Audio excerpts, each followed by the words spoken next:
स्वागत है बच्चों आपके अपने YouTube channel today's Dawn Education में। तो बच्चों आज हम सॉल्यूशन देखने वाले हैं आपके हिंदी विषय के 13 चैप्टर जिसका नाम है मैं सबसे छोटी हूँ। तो आज हम इसका सॉल्यूशन देखेंगे। और इससे पहले कि मैं इस वीडियो को शुरू करूँ मैं आपको बता दूँ, अगर आप इस चैनल पर पहली बार आए हैं तो चैनल को सब्सक्राइब करें और वीडियो पसंद आए तो वीडियो को लाइक करना बिल्कुल मत भूलें। तो चलिए बिना देर के हम इस वीडियो को शुरू करते हैं और देखते हैं फर्स्ट क्वेश्चन को। तो फर्स्ट क्वेश्चन आपकी स्क्रीन पे आ चुका है, देखते हैं। कविता में सबसे छोटे होने की कल्पना क्यों की गई है?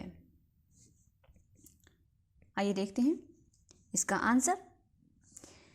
परिवार में सबसे छोटे सदस्य को ही परिवार के सभी लोगों का प्यार और स्नेह सबसे अधिक मिलता है और विशेष तौर से माँ के साथ तो उनका लगाव ज़्यादा होता है, इसलिए कविता में सबसे छोटे होने की कल्पना की गई है। नेक्स्ट क्वेश्चन देखते हैं। नेक्स्ट क्वेश्चन है, कविता में ऐसी बड़ी न होऊं मैं क्यों कहा गया है? आंसर है इसका, अपनी माँ के स्नेह को हमेशा पाने के लिए, हमेशा उसकी ममता के आंचल में रहने के लिए कविता में ऐसी बड़ी न होऊं मैं कहा गया है। नेक्स्ट क्वेश्चन देखते हैं। क्वेश्चन नंबर 3, कविता में किसके आंचल की छाया में छिपे रहने की बात कही गई है और क्यों? आंसर है इसका, कविता में माँ के आंचल की छाया में छिपे रहने की बात कही गई है। माँ अपने बच्चों से सबसे अधिक प्यार करती है और उसके इस प्यार के आंचल में बच्चा हमेशा अपने को निडर और सुरक्षित समझता है। ओके, तो ये रहा आपका आंसर नंबर 3। नेक्स्ट क्वेश्चन पे चलते हैं। नेक्स्ट क्वेश्चन है क्वेश्चन नंबर 4, आशय स्पष्ट करो। तो देखते हैं, हाथ पकड़ फिर सदा हमारे साथ नहीं फिरती दिन रात। इसका आंसर देखते हैं। प्रस्तुत पंक्तियों का आशय यह है कि जैसे जैसे हम बड़े होते जाते हैं वैसे वैसे माँ का साथ छूटता जाता है, वह हमेशा हमारे साथ नहीं रह पाती। ओके, नेक्स्ट क्वेश्चन है क्वेश्चन नंबर 5, कविता से पता करके लिखो कि माँ बच्चों के लिए क्या क्या काम करती है। तुम स्वयं सोचकर यह भी लिखो कि बच्चों को माँ के लिए क्या क्या करना चाहिए। ओके, तो इसका आंसर जो है आप अपने मन से सोचकर भी लिख सकते हैं। वैसे मैं इसका आंसर बता देती हूँ आपको। प्रस्तुत कविता में माँ अपने बच्चे को गोदी में सुलाती है, सदा अपनी आंचल की छांव में रखती है, खाना, नहाना धुलाना, सजाना संवारना और परियों की कहानियाँ सुनाना आदि कार्य अपने बच्चों के लिए करती है। ओके, आगे देखते हैं। हम बच्चों को भी चाहिए कि हम अपनी माँ की हर बात को ध्यानपूर्वक सुनें और उस पर अमल भी करें। छोटी छोटी बातों से उसे परेशान न करें। हम ऐसा कोई कार्य न करें जिससे उसे किसी भी प्रकार का कोई दुख पहुंचे। ओके, नेक्स्ट क्वेश्चन है क्वेश्चन नंबर 6, बच्चों को प्रायः सभी क्षेत्रों में बड़ा होने के लिए कहा जाता है। इस कविता में बालिका सबसे छोटी बनी रहना क्यों चाहती है? आंसर देखते हैं इसका। इस कविता में बालिका सबसे छोटी ही रहना चाहती है क्योंकि वह अपनी माँ के स्नेह को खोना नहीं चाहती है। वह सदैव अपनी माँ की आंचल तले रहकर निर्भय और सुरक्षित रहना चाहती है। ओके,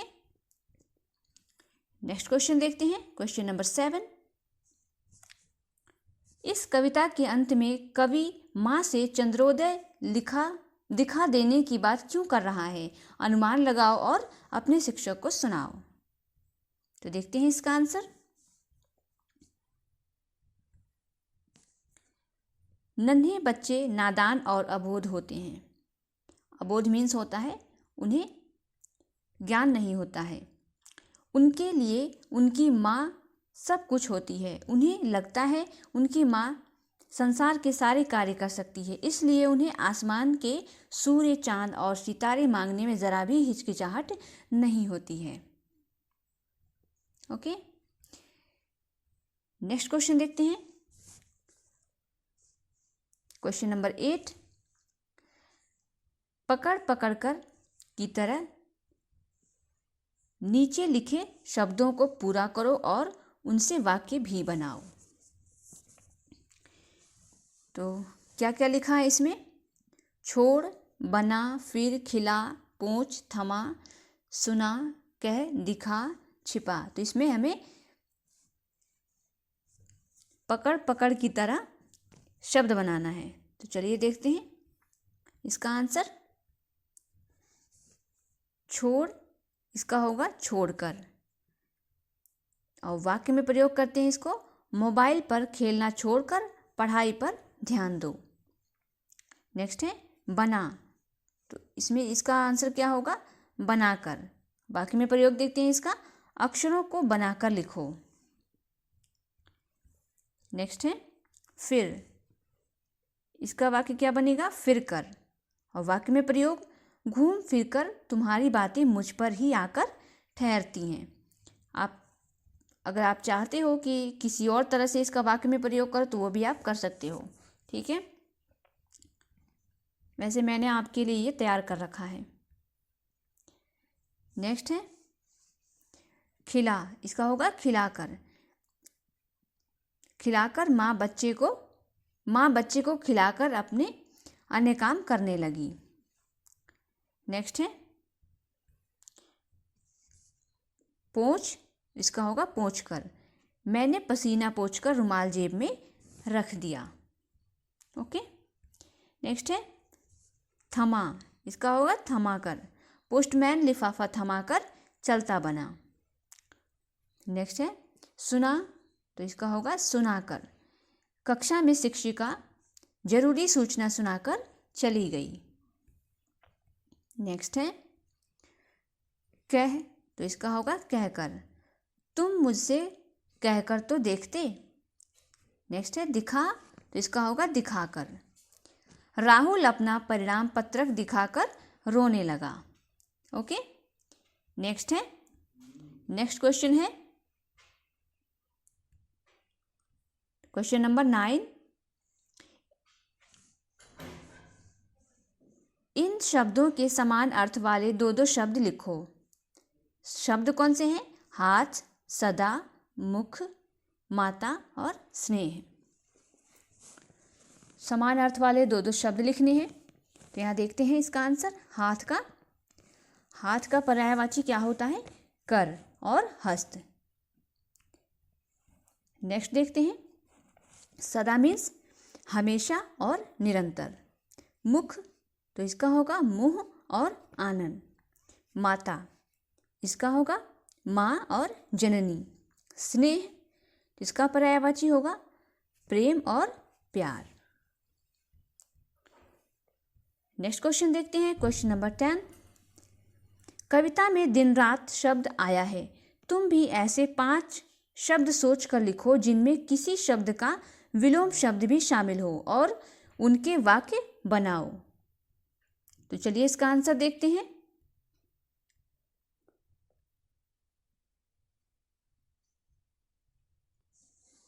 इसका आंसर देखते हैं सुबह शाम, तो इसका होगा सुबह शाम माँ परिवार के विषय में ही सोचती रहती है। नेक्स्ट है मित्र शत्रु, तो इसका होगा आज के युग में मित्र शत्रु की पहचान मुश्किल है। नेक्स्ट है उल्टा सीधा, तो इसका वाक्य में प्रयोग देखते हैं। तुम्हें इस तरह की उल्टी सीधी हरकत शोभा नहीं देती। ओके। नेक्स्ट है अच्छा बुरा, इसका होगा संसार में अच्छे बुरे की पहचान अनिवार्य है। या फिर आप इसको ऐसे भी वाक्य में प्रयोग कर सकते हैं, संसार में अच्छे बुरे की पहचान करना संभव नहीं हो पाता है। या कुछ भी जिस तरह से आपको उचित लगे वैसे कर सकते हैं। वैसे मैंने आपके लिए ये वाला आंसर तैयार करके रखा है। ओके, वाक्य में ही प्रयोग करना है। सुख दुख, नेक्स्ट है सुख दुख। सुख दुख जीवन की सच्चाई है। ओके। नेक्स्ट क्वेश्चन है क्वेश्चन नंबर 11। निर्भय शब्दों में नि उपसर्ग लगाकर शब्द बनाया गया है। तुम भी नि उपसर्ग से 5 शब्द बनाओ। तो चलिए देखते हैं वो 5 शब्द कौन कौन से हैं।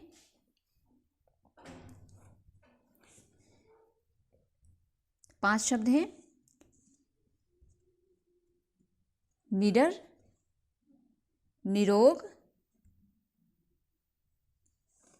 निकम्मा, निरक्षर और निर्बल। ओके, निडर, निरोग, निकम्मा, निरक्षर और निर्बल। उपसर्ग जो है शब्द के शुरू में लगता है। मैं आपको बता दूं, शुरू में उपसर्ग लगता है, जैसे यहाँ पे लगाया गया है नी सब में। ठीक है, चलिए नेक्स्ट क्वेश्चन पे मूव करते हैं। क्वेश्चन नंबर 12, कविता की किन्हीं 4 पंक्तियों को गद्य में लिखो। तो चलिए इसका आंसर देखते हैं। वो पंक्तियां देखते हैं पहले कौन सी हैं। पंक्तियां हैं, ऐसी बड़ी न होऊं मैं, तेरा स्नेह न खोऊं मैं, तेरे आंचल की छाया में छिपी रहूं निस्पृह निर्भय। तो इसको गद्य में लिखते हैं हम। मैं इस प्रकार बड़ी नहीं होना चाहती जिससे तुम्हारा स्नेह छूट जाए, मैं तुम्हारी आंचल की छाया में निर्भय होकर रहना चाहती हूँ। ओके, तो ये रहा आपका लास्ट क्वेश्चन आज का। आई एम श्योर ये वीडियो आपको पसंद आया होगा। वीडियो पसंद आए तो वीडियो को लाइक करें और वीडियो को शेयर करें और कमेंट लिखना बिल्कुल ना भूलें कि ये वीडियो आपको कैसा लगा। तो चलिए फिर मिलते हैं एक नए वीडियो में एक नए टॉपिक के साथ। तब तक के लिए कीप लर्निंग, बी कनेक्टेड और देखते रहिए टुडेज डॉन एजुकेशन।